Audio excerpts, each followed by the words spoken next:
This is Victor, a very well-spoken, handsome man from Goa. In his TED Talk, he says, "With time, everything around me started changing.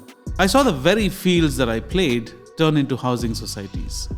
It was difficult for me to accept that change. The stories narrated by my grandmother were slowly fading away, and my generation had jumped from the fishing net to the internet. At the time, I used to collect things from antique showrooms of my relatives, neighbors, and acquaintances. I did not have the slightest idea that I could do something with these artifacts that I've been collecting out of sheer love." However, life was about to change for Victor when he had gone to Lucknow in India on a national level scholarship for artists.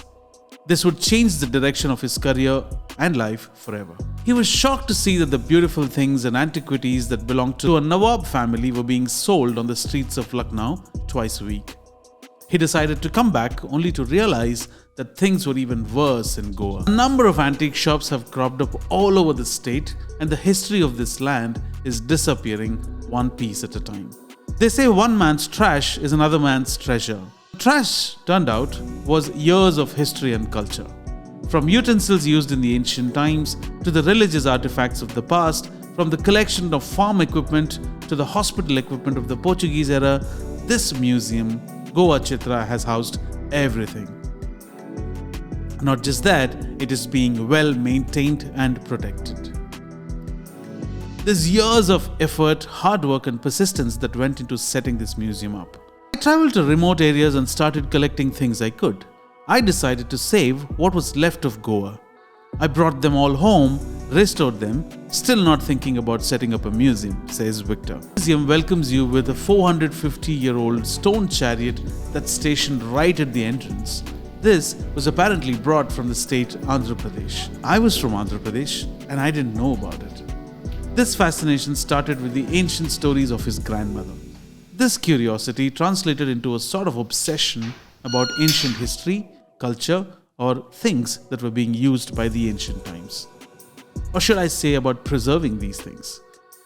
And he does an amazing job at it. This is a tribute by Mr. Gomes to his ancestors and their way of life. When you look at some of the implements, you can't help but appreciate their forward thinking and how environmentally conscious they were. This is pure wisdom, ladies and gentlemen. He started with a 200-item personal collection and today houses over 4,000 objects. His collection now includes agricultural tools, tools used by different artisans, household implements, kitchen implements, furniture, clothing, jewelry, music and musical instruments, and modes of transport that once were in common use are worth mentioning.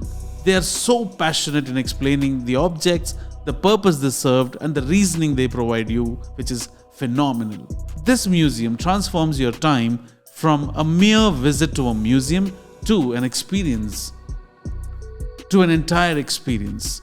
It's like a time capsule. You can't help but visualize the past in your mind. Time, ladies and gentlemen, is a ticking bomb.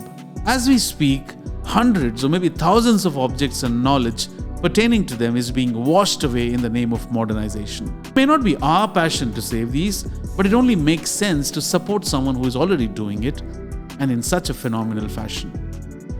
I am with him and will continue to support him in his mission in whichever way I can. Victor, I just have 2 words for you. Respect, sir. Hope this video encourages people to visit Goa Chitra and travel through time and understand how the ancient Goa lived. Cheers. My name is Casey, and see you in the next episode. Cheers.